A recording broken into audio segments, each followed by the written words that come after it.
आपको कितनी लैंग्वेजेस आती हैं? रुकिए, लेट मी गेस। हिंदी घर पर, इंग्लिश स्कूल में, एक लैंग्वेज हमारे नाना नानी और मम्मी पापा बोलते हैं पर हम लोग कभी ढंग से नहीं बोल पाते, बस समझ आती है। You know state wide language, Punjabi, Gujarati, Haryanvi, Marathi plus Sanskrit. तो इट्स सेफ टू से कि आपको भी मेरी तरह मिनिमम 3 और मैक्स 4 लैंग्वेजेस आते होंगे। But would you believe me if I tell you कि ब्लैक स्पेक्स वाले इस अमेरिकन रणबीर कपूर को 14 लैंग्वेजेस आती हैं, इंक्लूडिंग हिंदी। मैं 2 साल पहले हिंदुस्तान गया था। He can speak Spanish, Italian, Farsi and Bengali. पर ये वीडियो देखने के बाद मेरे दिमाग में बस 2 क्वेश्चन आए, क्यों और कैसे। मतलब किसी की जिंदगी में ऐसा क्या होता है कि एक दिन वो सुबह उठ के डिसाइड करता है कि अब मुझे अपनी बाकी की पूरी जिंदगी फिर से ABCD याद करने बितानी है, इस बार 14 अलग तरीके से, क्योंकि पहली बार रोना काफी नहीं था बचपन में। Read the sentence, Ishan. ये तो नाच रहे। इसीलिए कोई भी नई लैंग्वेज लर्न करना इतना ज़्यादा डिफिकल्ट होता है, क्योंकि आपको सबसे पहले उस लैंग्वेज के सारे वर्ड्स याद करने पड़ते हैं। उसके बाद आपको उसका स्ट्रक्चर याद करना रहता है। जैसे कि इंग्लिश में सेंटेंस स्ट्रक्चर है I made a cake yesterday, पर यही चीज अगर आपको चाइनीज में कहनी होगी तो आपको बोलना पड़ेगा आई येस्टरडे मेड केक। सच में, क्योंकि चाइनीज का जो सेंटेंस स्ट्रक्चर होता है वो एकदम अलग होता है बाकी सारी लैंग्वेजेस से। I mean confusing. What is this? What the hell, China? और अगर फाइनली आप सेंटेंस स्ट्रक्चर मास्टर कर भी लेते हैं तो उसके बाद भी सबसे बड़ा चैलेंज बच जाता है उस लैंग्वेज को फाइनली बोलना। नॉर्मल लोगों को सालों लग जाते हैं कोई भी लैंग्वेज अच्छे से बोलने में। तो क्या मैं 7 दिन में दुनिया की सबसे डिफिकल्ट लैंग्वेज सीख सकती हूँ? क्योंकि अगर मैंने सीख लिया इसका मतलब आप सीख सकते हो, और अगर आपने सीख लिया तो जरा सोचिए। Once you overcome the 1-inch tall barrier of subtitles, you will be introduced to so many more amazing films. Knowledge is power, literally. तो चैलेंज सिंपल है, 7 दिन में मुझे लैंग्वेज बोलनी और समझनी आनी चाहिए, लिखनी नहीं क्योंकि वो ज्यादा जाएगा, मैं भी इंसान ही हूँ भले अब नॉर्मल। और 7वें दिन होगा टेस्ट। तो क्या कोई सच में 7 दिन में नई लैंग्वेज सीख सकता है? चलिए पता करते हैं। It's showtime, folks.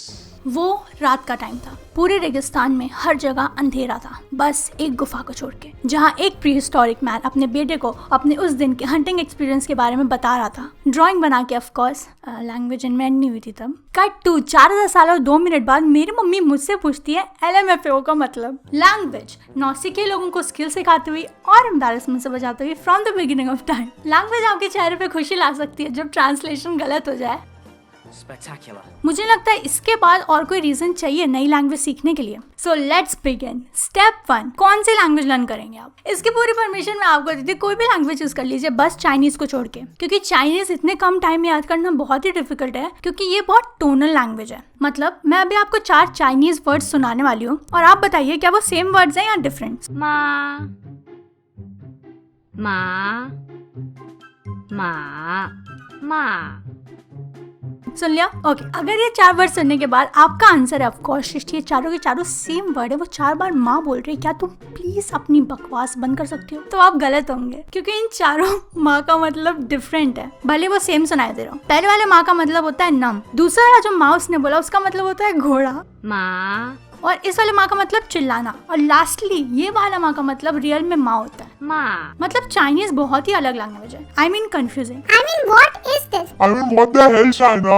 स्पेनिश इसके कंपैरिजन में बहुत इजी है, एकदम इंग्लिश जैसी होती है, तो आप वो चूज कर सकते हैं। 450 मिलियन लोग स्पेनिश बोल सकते हैं, मनी हाइस्ट विदाउट सबटाइटल देख सकते हैं, म्यूजिक इतना अच्छा होता है स्पेनिश का, एकदम क्लियर चॉइस है। इसीलिए आज मैंने डिसाइड किया कि मैं लर्न करूंगी कोरियन। यार I love Korean too much to learn any other language. आप बस एक बार कोई भी के ड्रामा देख लीजिए या फिर K-pop म्यूजिक सुन लीजिए, आपको भी पता चल जाएगा क्यों। ओके, तो मैंने डिसाइड कर लिया मैं कोरियन लर्न करूंगी। मेरे पास बस 7 दिन है, टाइम बहुत कम है, लैंग्वेज बहुत डिफिकल्ट है, इसीलिए मैं उस इंसान के पास गया जिससे मैंने अपनी जिंदगी की हर चीज सीखी है। वो इंटेलिजेंट, थॉटफुल, सेल्फलेस इंसान जो मेरी जिंदगी को अंडर वाटर होने से बचाने के लिए सुपर स्ट्रॉन्ग थिंकिंग का सहारा बना। I search how to learn Korean in 7 days on YouTube. नहीं, सच में मैंने जिंदगी की सारी चीजें यूट्यूब से सीखी है। ऑमलेट कैसे बनाते हैं, टाई कैसे बांधते हैं, क्या कोई मेरा सच में पीछा कर रहे हैं, मेरे दिमाग का वहम है, यू नो सारी नॉर्मल चीजें जो नॉर्मल लोग सर्च करते हैं। तो किसी भी नॉर्मल इंसान के जैसे 3 बजे मैंने लैपटॉप खोला कि तभी मेरी नजर पड़ी इस वीडियो पे, how I learn Italian in 7 days। इस वीडियो में ये बंदा नथानियल इसका नाम है, ये 7 दिन में फ्लुएंटली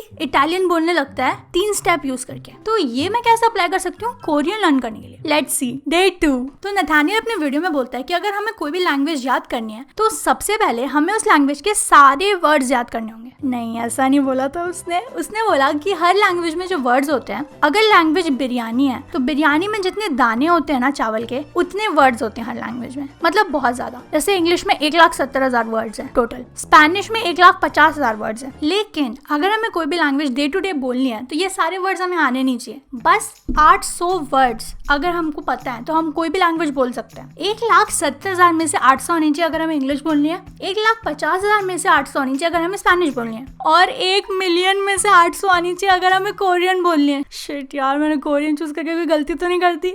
नहीं। ओके, तो अगर हमें 4 दिन में 800 करना है, मतलब एक दिन में 200 करना है। चलिए एक प्लान बनाते हैं सारे वर्ड्स याद करने का। स्टेप 1, एक्सेल शीट में सारे वर्ड्स, उनके प्रोनाउंसिएशन और मीनिंग लिख लूंगी। 4 अलग अलग शीट्स हर एक दिन के लिए, सब में 200 वर्ड्स। ओके, उसके बाद स्टेप 2, मैं हर वर्ड सुन के याद करूंगी, क्योंकि सही से सुनना बहुत जरूरी है। अगर आप कोई भी चीज मिसहर्ड कर लेते हैं तो बहुत प्रॉब्लम पड़ सकते हैं। पर्सनल एक्सपीरियंस से बता रही हूँ आपको। जब मैं छोटी थी तो मैं अपनी बिल्डिंग में, ये वैसे मुझे बताना नहीं चाहिए आपको, पर ओके, जब मैं छोटी थी ना तो मैं मेरी बिल्डिंग में नीचे एक दीदी रहती थी, तो उनके यहाँ हम लोग खेलने जाते थे। तो एक दिन ऐसे हम लोग उनके यहाँ गए थे घर खेलने के लिए। उनके पास एक म्यूजिक सिस्टम था, उसमें ऐसे सीट डालनी रहती थी और गाने बजते थे। हम लोग ऐसे टाइम पास करते थे गाने सुन के। उस टाइम पे मैं इतनी बेवकूफ़ थी, मेरी फेवरेट मूवी कल हो ना हो, कभी खुशी कभी गम और मुझसे दोस्ती करोगी। हाँ, मुझे पता है कि ये सब मेरी फेवरेट मूवी थी। और कल हो ना हो का आपको वो गाना याद है, प्रिटी वुमन? हाँ, वो मेरा ऑल टाइम फेवरेट गाना था। मतलब पूरी पागल थी मैं उस गाने के लिए। बस एक छोटी सी प्रॉब्लम थी, मुझको नहीं लगता था कि उसका नाम प्रिटी वुमन है। तो मैं दीदी से बोला, दीदी आप वो गाना बजा सकती हैं कल हो ना हो का? उससे कौन सा गाना? मैं बोलती हूँ कुड़ी वुमन। उनको नहीं समझ आ रहा मैं क्या बोल रही हूँ। और जब किसी को मेरी बात समझ नहीं आती ना तो मैं क्लियरली नहीं बोलती, मैं बस चिल्ला के बोलने लगती हूँ वो बात। पता नहीं क्यों, इतनी बेवकूफ हूँ मैं। तो मैं उनसे बोलती हूँ, अरे कुड़ी वुमन, कुड़ी woman.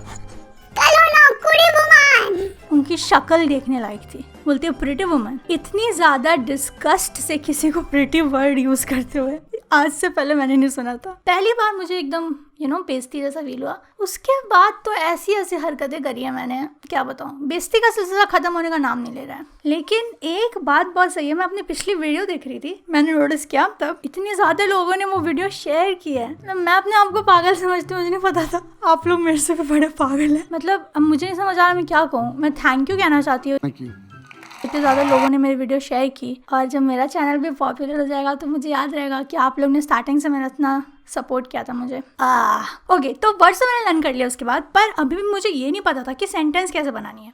In Korean, the sentence order is subject, object, and verb. Why? I tell you why.